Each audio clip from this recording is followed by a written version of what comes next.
Gawat, makin panas. Inilah 4 berita politik terbaru hari ini. Berita pertama.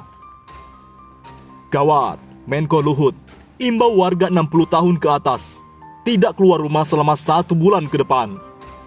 Menteri Koordinator Bidang Kemaritiman dan Investasi Luhut Binsar Panjaitan menghimbau lanjut usia atau lansia atau warga dengan usia 60 tahun ke atas untuk tidak keluar rumah selama sebulan ke depan, tepatnya hingga bulan Maret. Luhut sebagai koordinator PPKM untuk Pulau Jawa dan Bali telah memprediksi penyebaran virus COVID-19 varian Omikron akan meningkat di waktu mendatang.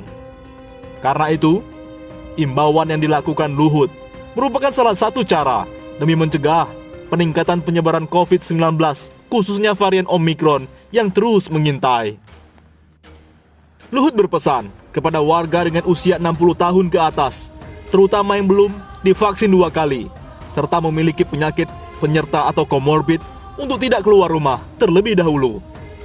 Saya usul 2 minggu sampai sebulan ke depan untuk orang-orang yang saya sebut tadi kriteria 60 tahun ke atas. Eloknya tinggal di rumah dulu sementara, kata Luhut. Luhut mengungkapkan, data yang diperoleh pemerintah menunjukkan perawatan orang yang terjangkit varian Omikron cukup singkat.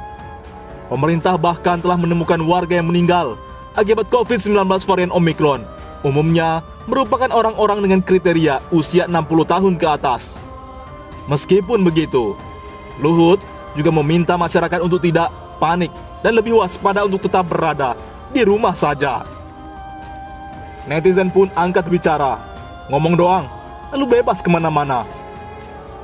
Netizen lain membalas, Karyang Kule, apa bapak juga tidak keluar rumah selama 1 bulan? Mohon pencerahan, karena saya salah satu yang dituju. Kebetulan saya berumur 73 tahun, terima kasih. Netizen lain membalas, Andi Sudarman, termasuk Wapres dan semua menteri kabinet Jokowi yang berusia di atas 60 tahun, tidak boleh keluar rumah selama sebulan. Itu kata Luhut, bukan kata saya. Berita kedua, sebut IKN demi anak cucu, Muldoko kena semprot kader Demokrat. Macam betul saja omongannya. Deputi Strategi dan Kebijakan Balitbang DPP Demokrat, Yan Harahap, mengomentari pernyataan KSP Muldoko terkait IKN Nusantara. Muldoko sebelumnya mengomentari soal digugatnya Undang-Undang Ibu Kota, Undang-Undang IKN ke Mahkamah Konstitusi. Menurut Muldoko, pemerintah akan tetap jalan terus soal pembangunan IKN meskipun sejumlah pihak mengajukan gugatan. Sebab, kata dia, pembangunan IKN ini demi kepentingan masa depan generasi selanjutnya. Janganlah kita egois, tidak memikirkan masa depan anak-anak kita, ucap Muldoko. Kalau saya egois, saya akan memikirkan ini, kita sudah dalam kondisi comfort zone. Semuanya sudah ada di Jakarta. Ngapain mau pindah? Itu saya, seorang yang egois, lanjut dia. Menanggapi hal tersebut, Yan menyebut jika pernyataan Muldoko merasa paling benar. Ia pun menyinggung soal pembegalan Partai Demokrat oleh Muldoko beberapa waktu lalu. Macam betul aja ngomong si begal ini, ucap Yan. Berita ketiga. Gawat, terima uang panas. KPK ungkap keterlibatan Ganjar Pranowo dan Yasona Lauli pada kasus EKTP. Komisi Pemberantasan Korupsi KPK ternyata masih mengusut kasus korupsi pengadaan EKTP. Kasus EKTP terjadi beberapa waktu yang lalu, namun tampaknya masih belum selesai. Kasus EKTP kini memasuki babak baru. Sejumlah tokoh disebut-sebut dalam kasus tersebut. Kini ada 2 nama yang terseret dalam kasus tersebut. Kini ia menjadi orang penting. KPK pun sudah memastikan membuka kemungkinan mengusut keterlibatan sejumlah politisi dalam kasus EKTP. Politisi yang dimaksud diantaranya Ganjar Pranowo, Gubernur Jawa Tengah, hingga Menteri Hukum dan Asasi Manusia Republik Indonesia Menkumham, Yasona Lauli. Keduanya disebut menerima fee EKTP ketika menjabat selaku anggota Komisi 2 DPR. Kalau memang ada hal-hal baru dan memang bisa mengarah kepada perbuatan-perbuatan yang bisa dimintakan secara pertanggungjawaban pidana, tentu akan kami kembangkan. ucap Deputi Penindakan dan Eksekusi KPK, Karyoto, di Gedung Merah KPK, Jakarta Kamis 3 Februari.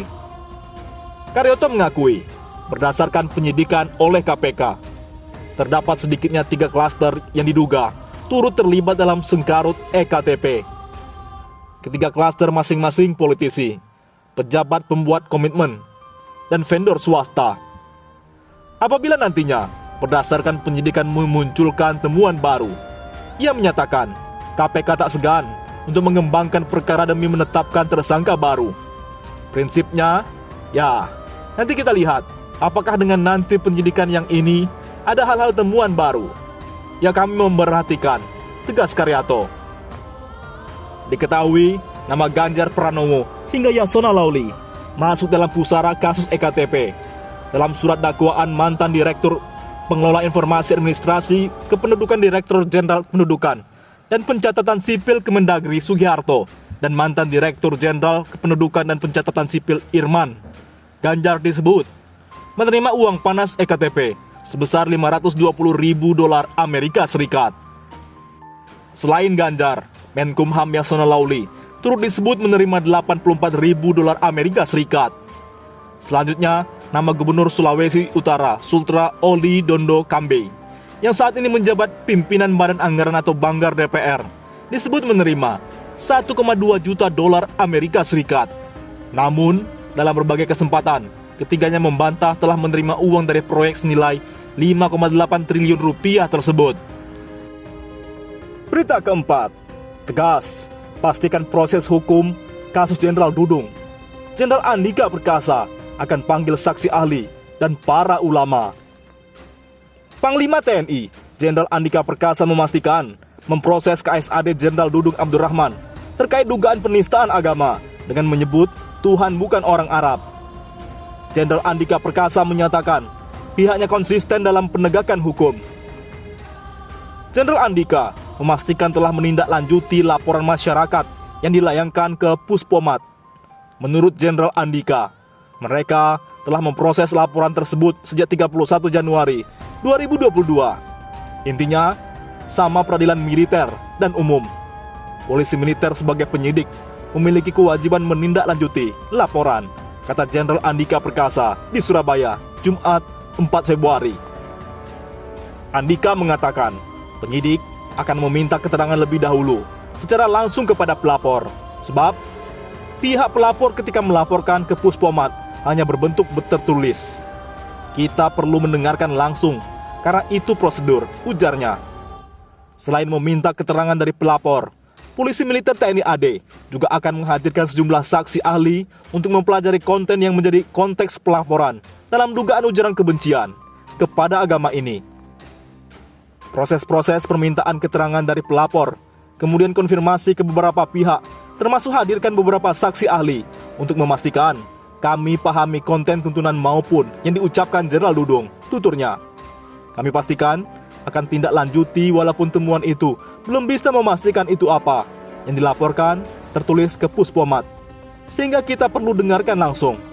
Itu prosedur intinya, sama dengan peradilan umum, penyidikannya dari polisi militer, ujarnya.